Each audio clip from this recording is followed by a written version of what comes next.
Joining us now is Mayfield, Kentucky Mayor Kathy Stewart-Onan. Mayor Onan, joining us on the phone, I should mention, thank you so much for being here. We understand that your town was among the very hardest hit among the 9 states. Tell us, first of all, just how you guys are doing and what the situation is like on the ground there. Well, the situation on the ground is truly amazing compared to the devastation we have experienced. We have received help already. I was just at the worst site that was hit. We have a MCP, a factory here that produces candles that are sold all over the world, and that building has completely collapsed, and there are still search recovery efforts going on there, and there are first responders from Louisville there. There are first responders all the way down helping our first responders, and that is heartwarming to see an area pull together when something this devastating has happened to our small town. When the worst happens, the best of humanity is always revealed. Mayor Stewart-Onan, tell us about what it was like when the storm tore through Mayfield there.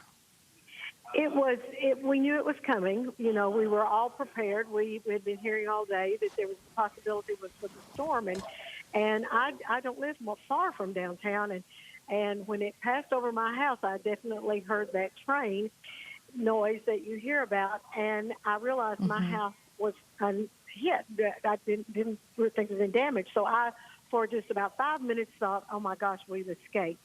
And then I started getting the calls from our fire chief and our police chief. Our city hall is demolished. Our fire station number 1 is behind it, is completely demolished. And so we gathered there and began operating out of that center. And then we're getting the calls about the candle factory. There are a lot of residences within town that have been devastated. We have a lot of people who don't know where they're going to sleep tonight except for a shelter. We have no water. Our water system has been compromised. There, we have a lot of bottled water, but as far as water coming out of our faucets, that is not happening right now. But we are receiving pallets and pallets of bottled water.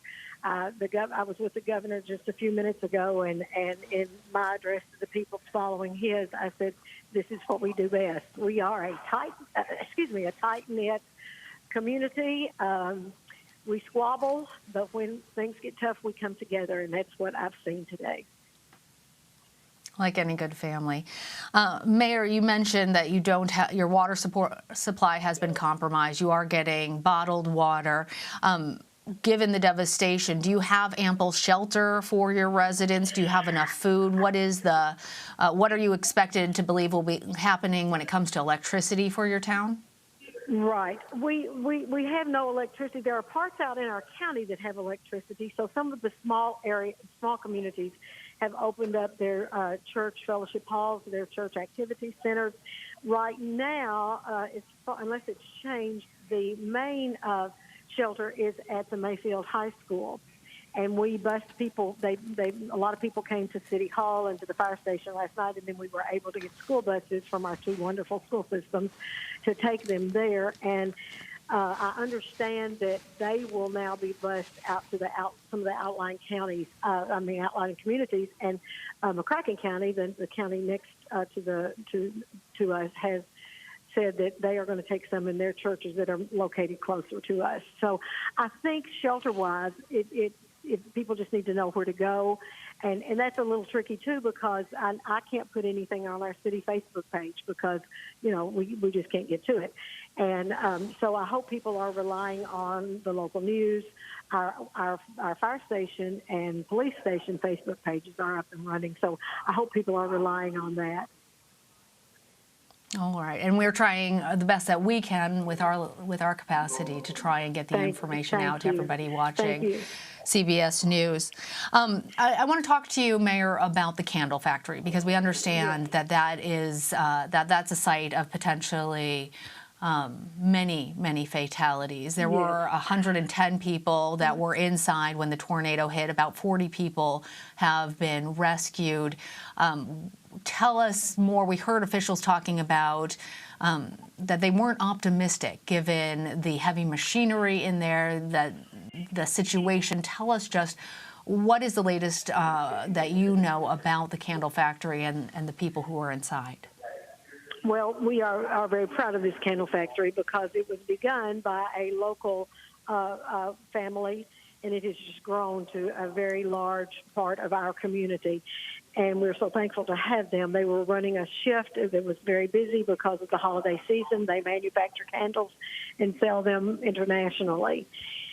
And when I was out there earlier, it looks as if a bomb has dropped on it. We hope there are still rescues to be made. We fear that it is now just recoveries. But there also, we are being helped by so many first responders from Louisville on down. And so we are still hopeful, but I know it is devastating. Our hearts are broken, just broken for the people who've lost loved ones in this tragedy. Absolutely, and we are sharing all of our thoughts and all of our prayers with everybody there and everybody affected. What is the latest number, if I can ask, if you have it, of people who are still missing, the loved ones that people just don't know how they're doing or where they are? I do not have that number for you now, and the last I heard, even in the governor's briefing a while ago, our fire chief does not have that. EMS chief does not have that number yet. Is there a resource for people in your town? You mentioned that the town's Facebook page, you're not able to access that right now. Is there a place where people should go if they're hearing us and in Mayfield and need assistance? What should they do? Yes, there is. We are located. The Emergency Operations Center is located at the corner of Dick Hasselman Bypass and Highway 45 North. Directly behind the bank where we are is a church called Catalyst Church, and they are serving as kind of a clearinghouse for people who need information of that type to go. And that's for volunteers, and they can call there. And I don't have the number of this emergency operating center right in front of me, so I can't give that number to you. But if they get to that church, then they'll be able to direct them. All right. And then just one last question, because while we're hopeful that some people who are devastated by the storm are able to hear us on CBS News, we also have a lot of people across the country, across the globe, actually, who are listening to our interview right now. What's the one thing that you want to ask for from people who are interested in helping in any way? We are a praying community, and so that is what I ask from the world for us. We will get the supplies we need, but I've heard from so many mayors from all over Kentucky, and what can we do? What can we do? We will be given what we need. Governor Beshear has assured me that we will get everything we need. So people who can hear me, just if they will pray for the people of our city and community, that would be the most beneficial thing for us. Mayor Stewart Onan, thank you for joining, and I will certainly set aside some space in my prayers for all of you today. Thank you. Thank you so much. We will.